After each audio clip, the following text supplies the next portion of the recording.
Hello everyone, today I'm going to be showing you how to plant your propagated plant, whether it's a spider baby plant as such as mine, a succulent, whichever plant that you choose to propagate.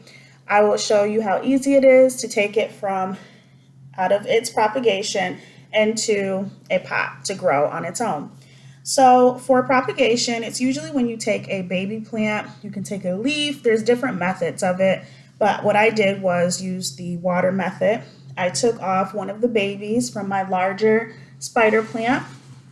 As you can see here, they grow these little babies at the ends that usually have little roots forming at the end of them. You could take them right off the stem and you can put them in the soil if you want, but I like to watch the roots grow. So I just like to use it in a glass of water. So with this, you'll see that the roots start to grow more on their own. And once they become long like this, you know it's time to plant them. So for this, you'll just need a pot.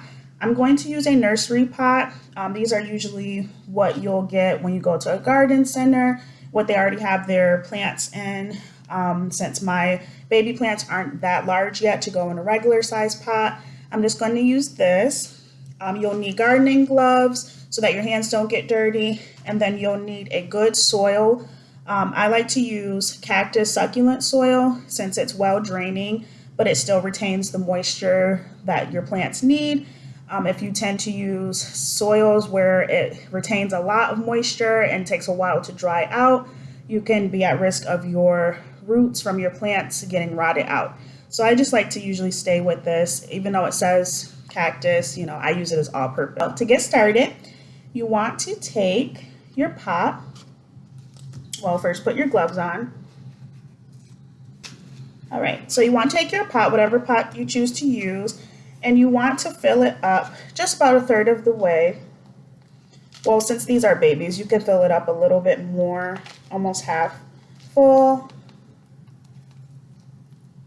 And make sure whatever pot that you do use, there's drainage holes at the bottom so that your plant can receive enough oxygen and doesn't rot.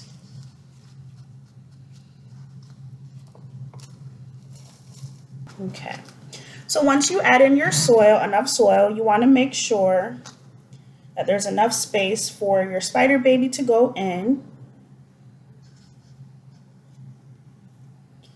just so that the roots can stretch out and grow. So I'm going to put that in.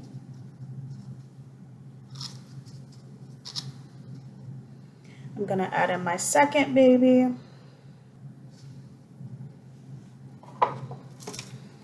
And you want to just add the rest of your soil in at the top, just to press it down and secure your plants into the soil.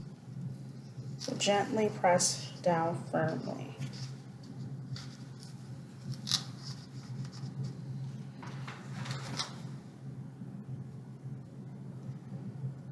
And just take off any excess soil that happens to get on your leaves. And there you have it. You have your spider babies planted, and they will start to grow rapidly, so you want to make sure that when you do water them, you water them thoroughly where the water comes out of the drainage holes. Just stick your finger into your soil periodically, about once a week, just to make sure that the soil is drying out. You don't want it to completely dry, but you want the top surface to be dry enough so that will let you know that it's time to water it again. If you are using a nursery pot and you would rather have something a little bit more decorative, you can always put it in a larger pot until it's time to grow. Once it starts to grow a little bit more, you can just put it in a decorative pot. And then when it outgrows its nursery pot, the roots are forming a lot more, then it'll be time to just repot it into a larger pot. You just don't want to put it in a large pot right away because that would be too much. Too much excess soil and water will cause the root rot. So plants, they are actually really good for oxygen around your house. They produce oxygen. And they purify the air around your home, around the space around it. So it's actually really good to have these plants in your home if you have asthma or a family member does. It helps to purify the air, and eventually it will start to grow big and nice and big like this and have its own babies, and then you can keep continuing on the process depending on how many plants you want. So thanks so much for watching.